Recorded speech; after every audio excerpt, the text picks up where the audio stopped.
to the show. Come take a seat. Weird objects appear at least once a week. Hey, welcome back everyone, it's Greg.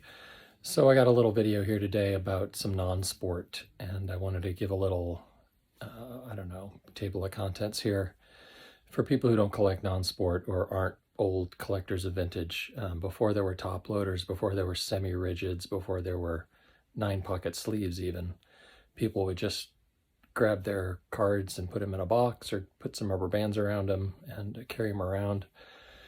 And as a result, the top and the bottom of the stack always got more dog-eared and more damaged. And this set here that I'm going to talk about is from 1957. So this is one of those instances where all the cards are pretty much worth the same by and large, except for the first card and the last card of the set, which tends to be the ones that were damaged the most by collectors and kids.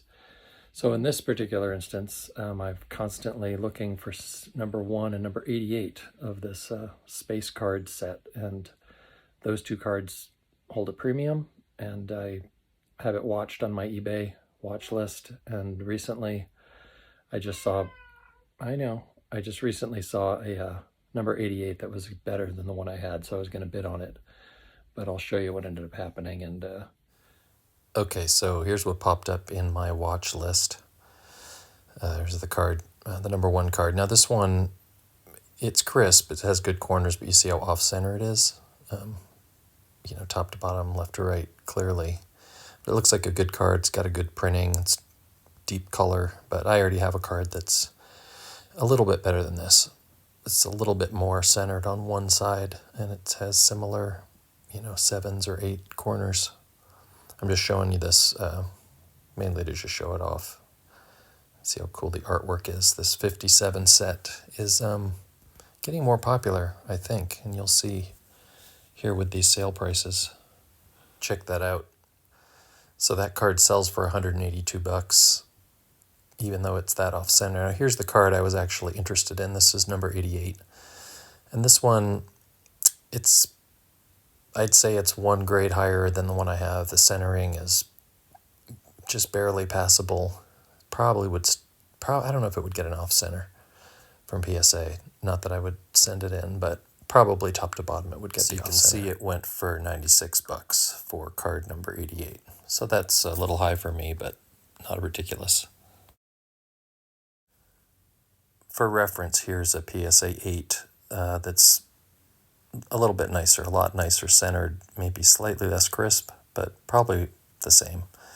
So that card might get an 8 OC, but this actual graded 8 went for, what, $240? That is actually what it sold for.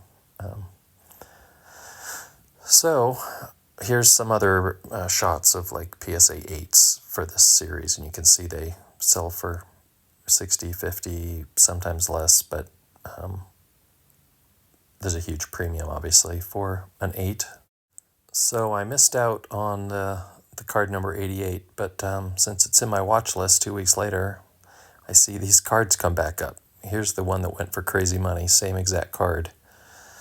So something wrong with the eBay exchange. The guy backed out of winning it, or was sent a picture of the back and didn't want it, but it ended up reselling for $60, which is still a little high. And the number 88 also sold again. Probably the same bidder won that one. That one sold for $67, which is just, it's like 15-20% over what I was willing to pay, since I already have multiple copies anyway.